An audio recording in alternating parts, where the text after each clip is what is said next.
দেখতে পাচ্ছেন যে নতুন যে ছাত্র সমাজের ভিতরে এবং ছাত্র রাজনীতির ভিতরে পরিবর্তন এসেছে, এটি একটি তারই উদাহরণ। যেমনটি দেখছেন যে প্রোগ্রাম শেষে যখন সব নেতা কর্মীরা যার যার গন্তব্যস্থানে ফিরে গেছেন, ঠিক তখনই ছাত্র জনতা এবং ছাত্র স্থানীয় যে সমস্ত নেতৃবৃন্দ আছে তারা তাদের নিজ অবস্থান থেকে এখানে যারা উপস্থিত হয়েছিলেন তারা যে বিভিন্ন সময় যে বিভিন্ন ময়লা, বাদাম, চিপস ইত্যাদি খোসা যেগুলো ফেলে রেখে গিয়েছেন তারই একটি হচ্ছে বিচ্ছিন্ন অংশগুলো তারা এখান থেকে পরিষ্কার করার চেষ্টা করছেন, যে তারা বোঝা যায় এর দ্বারা যে এখান থেকে খুলনা মহানগর সহ সারা বাংলাদেশের ভিতরে একটি ছাত্র জনতা এবং ছাত্র রাজনীতির ভিতরে পরিবর্তন আসে, তুলনামূলক পরিবর্তন এসেছে বলে আমরা ধারণা করতে পারি। শেষে ময়লা আবর্জনা পরিষ্কার পরিচ্ছন্নতা এই সম্পর্কে তরুণদের বিষয় করতে এই শহর পরিচ্ছন্ন রাখা, সমাজ পরিচ্ছন্ন রাখার থিমটা হচ্ছে তারেক রহমানের। সমাবেশে বিভিন্ন পর্যায়ের লোক আসে, বিভিন্ন খাবার দাবার খায়, রাস্তা কিংবা মাঠ হাতে যে প্লাকার্ড থাকে, অনেক সময় বাংলাদেশের পতাকা থাকে, সেগুলো ছিঁড়ে রাস্তায় পড়ে থাকে। এরপর থেকেই তারেক রহমান সিদ্ধান্ত নিয়েছে সমাবেশ সভা হলে যতদূর সম্ভব পরিষ্কার করে যাবে, শহর পরিচ্ছন্ন রাখবে, পরিবেশ পরিচ্ছন্ন রাখবে। এইটা মনে হয় বিএনপি প্রথম শুরু করলো।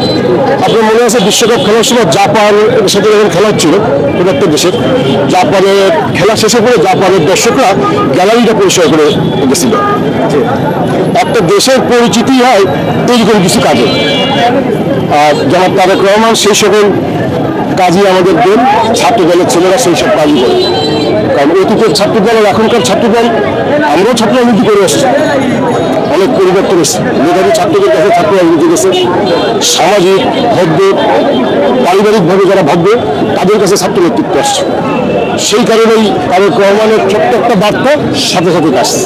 আপনি কি মনে করেন যে আগামীতে এই ছাত্র রাজনীতির মাধ্যমে যখন আমরা দেখতে পাচ্ছি যে শহরকে পরিচ্ছন্ন করছে, এভাবে তারা দলকে পরিচ্ছন্ন করতে পারবে এবং জাতিকে পরিচ্ছন্ন করে একটা সুন্দর জাতি এবং রাষ্ট্র গড়ে তোলে তারা সব ভূমিকা রাখতে পারবে? ছাত্রদল যারা করে তারা বড় বড় পরিচ্ছন্ন। ছাত্রদলের নেতৃত্ব কখনো অপরিচ্ছন্ন লোকের কাছে যায়নি। জাহাঙ্গীরনগর বিশ্ববিদ্যালয়ে ছাত্রলীগের এক ছেলেদের নেতৃত্ব ছিল, সে 100 সেঞ্চুরি উদযাপন করেছে।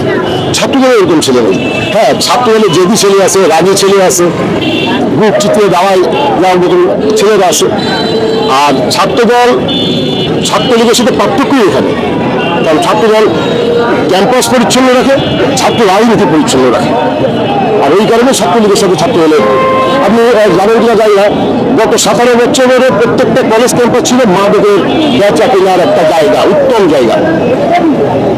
আর এখন ক্যাম্পাসে যে ঘুরে আসেন, এখন ছাত্রদের কাজ হচ্ছে ক্লাস হচ্ছে কিনা, কোনো ছেলে মেয়ের কোনো অসুবিধা আছে কিনা, তাদেরটা যারা করা।